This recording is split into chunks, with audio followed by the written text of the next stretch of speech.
இருதயம் கலக்கத்தோடும் பயத்தோடும் இருக்கிற ஒவ்வொரு விசுவாசிகளுக்கும் ஆண்டவரை இயேசு கிறிஸ்து இந்த நாளிலே ஒரு பெரிய ஒரு விடுதலை கொடுக்க போகிறாரு. அந்த விடுதலை நாம் பெற்றுக்கொள்வதற்கு முன்பாக இந்த வீடியோவை உங்களுக்கு அது பிரயோஜனமாக இருந்தால் நீங்கள் அதை மற்றவர்களுக்கு ஷேர் பண்ணுங்கள்.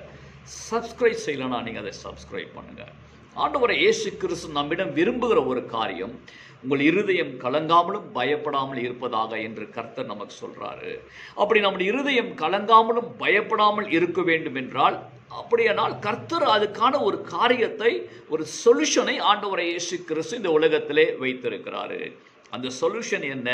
நம்முடைய இருதயம் கலங்காமல் இருப்பதற்கு, பயப்படாமல் இருப்பதற்கான அந்த சொல்யூஷன், தீர்வு என்ன என்று நாம் பார்க்கிற பொழுது, இங்கே யோவான் 14ஆம் அதிகாரம் 27ஆம் வசனத்தை நீங்கள் வாசித்து தெரியும். சமாதானத்தை உங்களுக்கு நான் வைத்து போகிறேன்.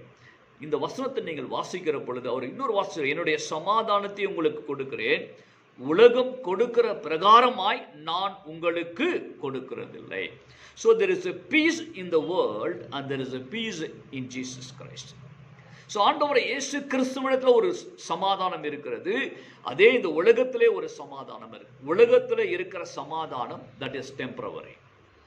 ஆண்டவரை இயேசு கிறிஸ்து கொடுக்கிற சமாதானமானது அது நிரந்தரமானது. அந்த சமாதானத்திலே இரண்டு முக்கியமான காரியங்கள் இருக்கிறது. அவர் சொல்றாரு, இந்த உலகம் கொடுக்கிற பிரகாரமாய் நான் உங்களுக்கு கொடுக்கிறதில்லை, அது உங்களுக்கு அதை நான் உங்களுக்கு விட்டு போகிறேன்.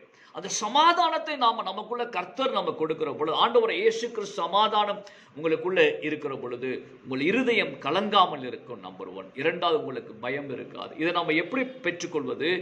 நமக்காக கர்த்தர் சொல்றாரு, தேற்றளவாளன், நம்மை தேற்றுகிற பரிசுத்த ஆவியானவரை தேவன் இந்த உலகத்தில் நமக்காக வைத்திருக்கிறாரு.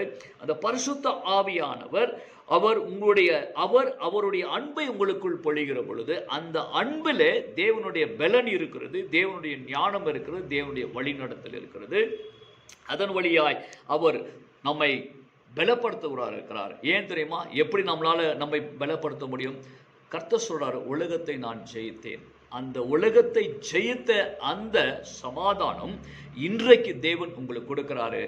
கலங்காமலும், உங்கள் இருதயம் கலங்காமலும், நீங்கள் பயப்படாமல், நீங்கள் தைரியமாய் இந்த உலகத்தில் அநேக காரியங்களை செய்து முடிக்கும்படியாய் தேவன் உங்களை ஆசீர்வதிக்கிறார். தேவனுடைய சமாதானம் உங்கள் இருதயத்தினுடைய கலக்கத்தை போக்குறதா இருக்கிறது. God bless you.